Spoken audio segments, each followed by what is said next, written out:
उसमें electrical field due to distributed charges में last class में मैंने आपके लिए एक एग्जाम्पल आपको होमवर्क में दिया था। उस एग्जाम्पल को मैं दोबारा से यहाँ मार्क कर रहा हूँ, वहीं से हम शुरुआत करेंगे। कि हमने माना था कि एक हमारे पास सेमी सर्कुलर आर्क है, कोई इस तरीके की एक रिंग है जो कि सेमी सर्कुलर है, और इसकी रेडियस हमें दे रखी है, इसकी रेडियस थी r, और ये कहा था कि इस पर आधी रिंग पर पॉजिटिव और आधी रिंग पर नेगेटिव चार्ज डाला हुआ है। दोनों तरफ इक्वल चार्ज को हमने डिस्ट्रीब्यूट किया हुआ है यूनिफॉर्मली। आधी पर हमने पॉजिटिव चार्ज माना था और आधी रिंग पर हमने नेगेटिव चार्ज माना था। आधी रिंग पर क्या था? नेगेटिव चार्ज था। टोटल जो चार्ज था वो हमने माना था कि इधर भी क्यू है, ये चार्ज भी क्यू है, और ये चार्ज भी कितना है? क्यू है। ये हमने सिचुएशन मानी थी और हमें इलेक्ट्रिकल फील्ड कैलकुलेट करना था at centre O. Electrical field at centre O. क्या ध्यान है कि हमने निकाला था किसी भी आर्क के लिए जो इलेक्ट्रिकल फील्ड का हमारा फॉर्मूला होता है, electrical field due to an arc, अगर हम किसी आर्क के कारण इलेक्ट्रिकल फील्ड निकालते थे तो वो हमारा फॉर्मूला होता था E is equal to 2k lambda upon R, और यहाँ पर आता था साइन एल्फा या साइन थीटा। एल्फा बेसिकली कौन सा एंगल? जो आर्क का कंप्लीट एंगल होता है। अब यहाँ पर हमारे पास एक पर पॉजिटिव चार्ज है, एक पर क्या है? Negative charge. दोनों की चार्ज डेंसिटी लैम्डा है, तो लैम्डा को हम लिख सकते हैं क्यू अपॉन, इस क्वार्टर रिंग को अलग अलग कंसीडर करेंगे, ये वाली क्वार्टर रिंग जिस पर पॉजिटिव चार्ज है और ये वाली क्वार्टर रिंग जिस पर नेगेटिव चार्ज है। तो क्वार्टर रिंग की लेंथ जो हम लिखेंगे वो लिखेंगे पाई आर बाई 2, तो बेसिकली लैम्डा आ जाएगा 2q अपॉन पाई आर। दोनों तरीके की रिंग पर क्वार्टर रिंग पर जो चार्ज डेंसिटी वो सेम है, क्योंकि दोनों तरफ चार्ज का मैग्नीट्यूड क्यू था। एक तरफ पॉजिटिव चार्ज था, एक तरफ नेगेटिव चार्ज था, सिर्फ नेचर हमारी अलग अलग थी। तो हम लिखेंगे electrical field due to positive quarter arc. इस पॉजिटिव क्वार्टर आर्क के कारण जो इलेक्ट्रिकल फील्ड होगा वो क्या, उसको हम E1 मान लेते हैं। E1 कितना होगा? 2k लैम्डा अपॉन आर, क्योंकि रेडियस हमारी आर है। अब बात करते हैं, देखो एल्फा यानी हमने जो टोटल एंगल माना, ये क्वार्टर आर्क को मैं कंसीडर कर रहा हूं, तो क्वार्टर आर्क का टोटल एंगल कितना हुआ? Pi by 2। उस पाई बाई 2 का आधा जो होगा वो क्या कहलाएगा? एल्फा कहलाता है। तो उसका आधा, पाई बाई 2 का आधा क्या हो जाएगा? Sine pi by 4। जो लोग फॉर्मूला नहीं रिकॉल कर पा रहे हैं वो कल की क्लास को रिकॉल करेंगे कि हमने लिखा था उसमें साइन थीटा जो था वो बेसिकली टोटल आर्क का एंगल हमने 2 थीटा माना था, टोटल आर्क का एंगल 2 थीटा माना था, उसका आधा हम जो है यहाँ पर फॉर्मूले में यूज करते थे। तो टोटल क्वार्टर आर्क का एंगल हो गया पाई बाई 2, और पाई बाई 2 का आधा हमने लिया पाई बाई 4। तो E1 बेसिकली हमारे पास आ गया 2k लैम्डा बाई आर, और साइन पाई बाई 4 यानी साइन 45, और साइन 45 को आप लिख सकते हो 1 बाई रूट 2। ये अगर हम देखें तो रूट 2 से रूट 2 एक कैंसिल हो जाएगा और ये आ जाएगा root 2 k lambda upon R. अब पॉजिटिव चार्ज के कारण, पॉजिटिव चार्ज अगर आर्क हमारा होता है तो हम कहते हैं कि डायरेक्शन हमेशा किस पर आती है? बाई सेक्टर पे आती है। मतलब ये एंगल भी 45 डिग्री, ये एंगल भी कितना? 45 डिग्री, और पॉजिटिव है तो अब एक आएगी, यानी ये हमारी डायरेक्शन हो गई किसकी? E1 की। किसकी डायरेक्शन? E1 की। E2 भी इतना ही आएगा, लेकिन E2 की डायरेक्शन सिर्फ इधर आ जाएगी, ये हमारे पास E2 हो जाएगा। तो मैग्नीट्यूड ऑफ E2 भी हम लिखेंगे सिमिलरली E2 हमारा कितना होगा? Root 2 k lambda upon R, और उसकी डायरेक्शन हमने ये मार्क की, ये हुई।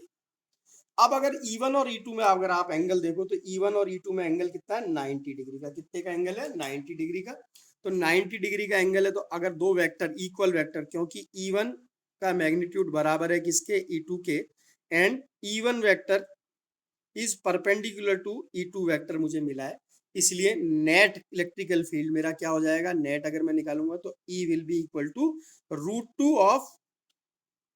To K lambda upon R, क्योंकि रूट टू एफ जो है हमारा रिजल्टेंट होता है। अगर दो एफ वेक्टर हमारे पास 90 डिग्री पर काम कर रहे हैं तो ये हो गया हमारे पास कितना? 2k lambda upon are. ये हमारा डिजायर्ड रिजल्ट आ गया। डायरेक्शन अगर आप देखोगे तो देखो इन दोनों वेक्टर का जो रिजल्टेंट होगा वो रिजल्टेंट किधर से जाएगा? इन दोनों के बीच से, यानी वो आएगा यहाँ पर किधर? Towards negative charge. किधर आ रहा है? Towards negative charge. तो हमारा ये आया resultant will be towards negative charge ring, इधर होगा नेगेटिव चार्ज की तरफ होगा। ये हमारे पास जो हमने होमवर्क में क्वेश्चन दिया था उसका सॉल्यूशन हुआ। एक बार वापस से देखो, मैं क्विकली रिवाइज कर रहा हूँ कि हमने ये दो क्वार्टर रिंग कंसीडर की, एक ये वाली एक ये वाली, इस पर पॉजिटिव चार्ज इस पर नेगेटिव चार्ज, दोनों की चार्ज डेंसिटी हमने लैम्डा रखी है, लैम्डा की वैल्यू जरूरत पड़ने पर रखी जा सकती है। हमने इन दोनों क्वार्टर रिंगों को अलग अलग कंसीडर किया और हमने क्वार्टर रिंग वाला फॉर्मूला लगाया। जो हमने रिंग का जो फॉर्मूला होता है, किसी आर्क का जो फॉर्मूला होता है वो 2k लैम्डा साइन अल्फा होता है, क्वार्टर रिंग पर हमने लगाया तो टोटल एंगल π/2 है, उसका आधा π/4 हो गया, तो हमारे लिए E1 हो गया 2k लैम्डा साइन π/4, साइन π/4 की वैल्यू रखी 1/√2, √2 से √2 कैंसिल हुआ, √2k लैम्डा अपॉन r आया। E1 और E2 की डायरेक्शन हमने मार्क की, डायरेक्शन हमेशा आर्क के कारण बाइसेक्टर पे आती है, पॉजिटिव चार्ज के लिए अवे होती है और नेगेटिव चार्ज के लिए टुवार्ड्स होती है। तो E1 और E2 मैग्नीट्यूड में बराबर, value √2k lambda upon r और म्यूचुअली परपेंडिकुलर, इनका रिजल्टेंट हमने लिखा कितना आया 2k लैम्डा बाई r। अब हम आगे चलते हैं बेटा एक बार, और अगले इसी तरीके की प्रॉब्लम्स और हम देखेंगे। एक बार मैं आपको अनम्यूट कर रहा हूँ ताकि आप समझ सकें, अगर कोई इसमें दिक्कत आई है तो पूछ सकें। अगर किसी को कोई प्रॉब्लम, हेलो, कोई प्रॉब्लम बेटा, आगे चले हैं, तो चलो हम आगे चलते हैं।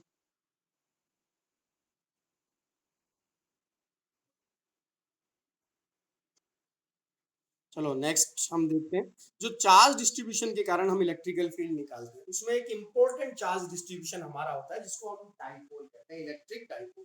तो अब जो नेक्स्ट चीज हम पढ़ेंगे वो पढ़ेंगे इलेक्ट्रिक डाइपोल के बारे में। क्या होता है इलेक्ट्रिक डाइपोल, उसको ध्यान से समझेंगे, और क्योंकि ये एक इंपॉर्टेंट टॉपिक है बोर्ड के हिसाब से भी और कॉम्पिटिशन के हिसाब से भी। इलेक्ट्रिक डाइपोल क्या होता है, इलेक्ट्रिक डाइपोल किसको हम इलेक्ट्रिक डाइपोल कहते हैं। देखो, अगर एक पॉजिटिव और एक नेगेटिव चार्ज जिनके मैग्नीट्यूड सेम हो, उनको अगर मैं बहुत पास पास रख दूं, फिर से सुनेंगे कि एक नेगेटिव और एक पॉजिटिव चार्ज जिनके मैग्नीट्यूड सेम हो, उनको अगर मैं बहुत पास पास रख दूं, तो ऐसा चार्ज अरेंजमेंट जो कहलाता है उसको मैं कहता हूं इलेक्ट्रिक डाइपोल। तो इलेक्ट्रिक डाइपोल में किसको कहूंगा, if two charges of equal magnitude, क्या चीज सेम होनी चाहिए, मैग्नीट्यूड सेम होना चाहिए, इक्वल मैग्नीट्यूड, बट क्या चीज अलग अलग होनी चाहिए, अपोजिट नेचर, दोनों की नेचर क्या हो, अपोजिट हो, are placed near to each other, this arrangement is called electric dipole. ये अरेंजमेंट क्या कहलाता है, इलेक्ट्रिक डाइपोल कहलाता है। ध्यान से देखेंगे, फिर से हमने कहा कि अगर हमारे पास दो चार्जेस हो, मान लो एक क्यू है एक पॉजिटिव क्यू हो, और सेम मैग्नीट्यूड का लेकिन अपोजिट नेचर का कोई चार्ज हो जिसको हमने कहा माइनस क्यू, और इनको हमने पास पास रख दिया, इनको हमने बहुत पास पास रख दिया, तो ऐसे अरेंजमेंट को हम क्या कहेंगे, ये क्या बन गया, इलेक्ट्रिक डाइपोल बन गया।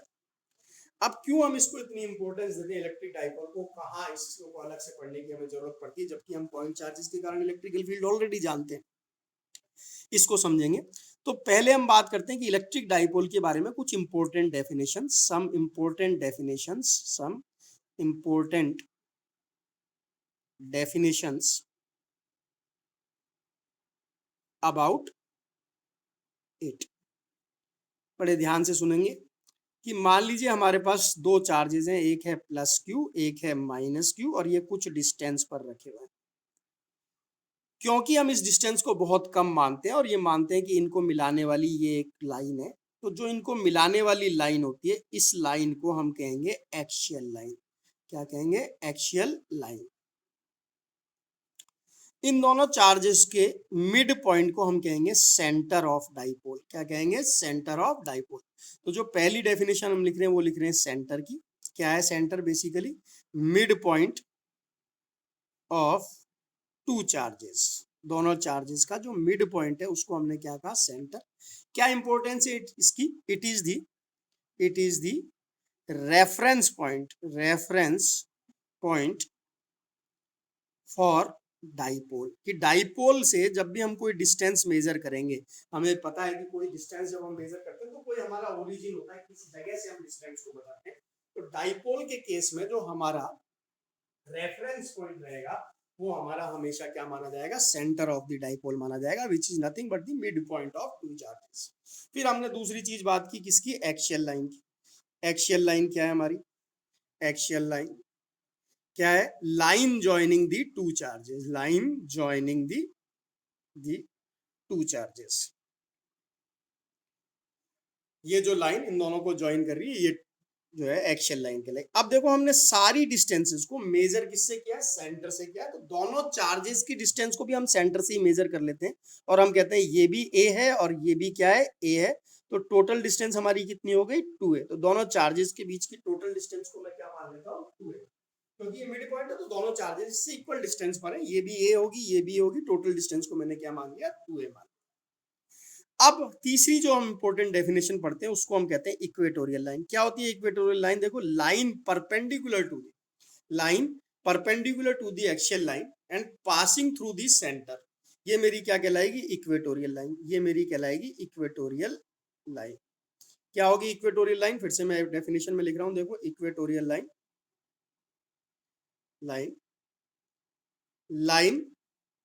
Perpendicular to the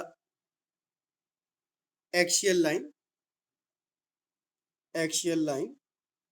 and passing through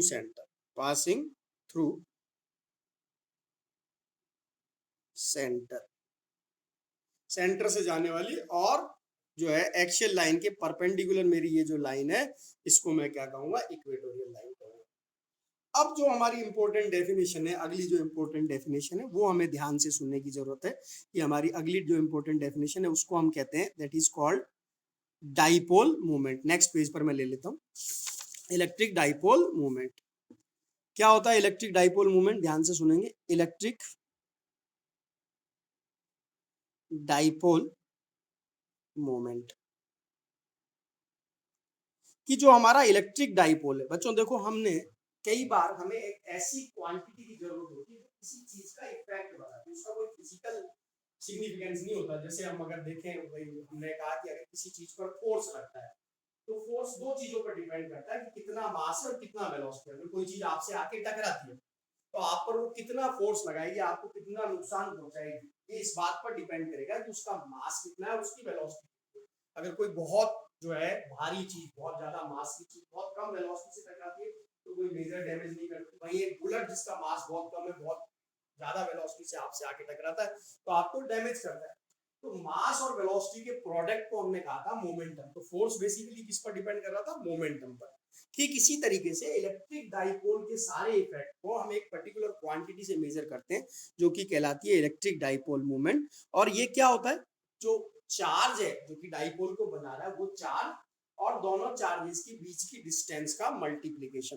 तो मैं देखो डाइपोल मूवमेंट की डेफिनेशन लिख रहा हूं, it is product of multiplication या product of magnitude of charge and distance between them.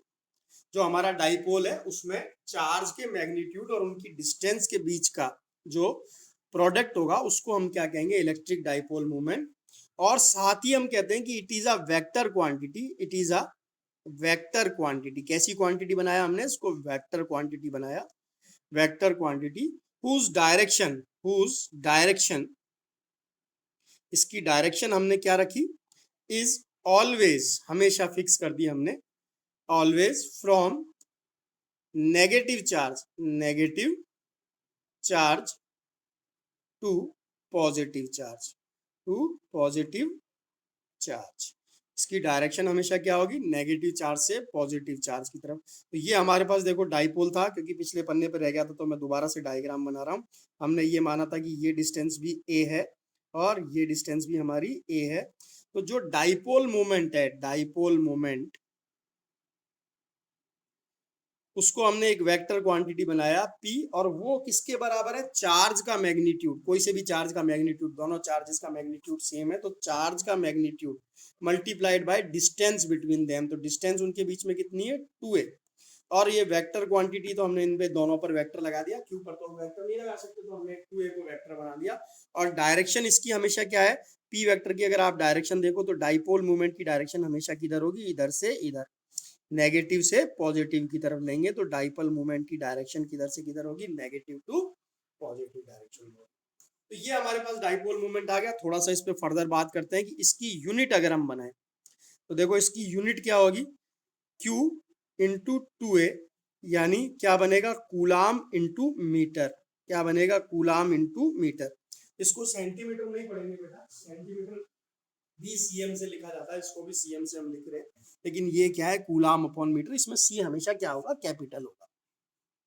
इसकी डायमेंशन अगर हम बनाए तो इसकी डायमेंशन क्या होगी, क्या होगी डायमेंशन, अगर आप लोगों से पूछूं तो क्या डायमेंशन होगी, बोलिए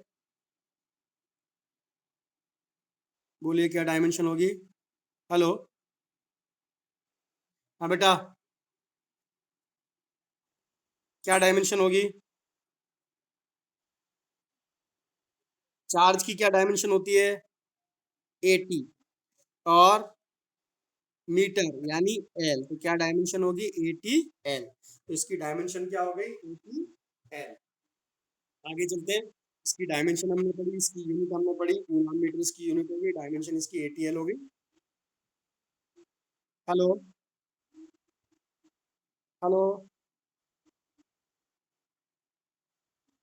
चलो आगे चलते हैं।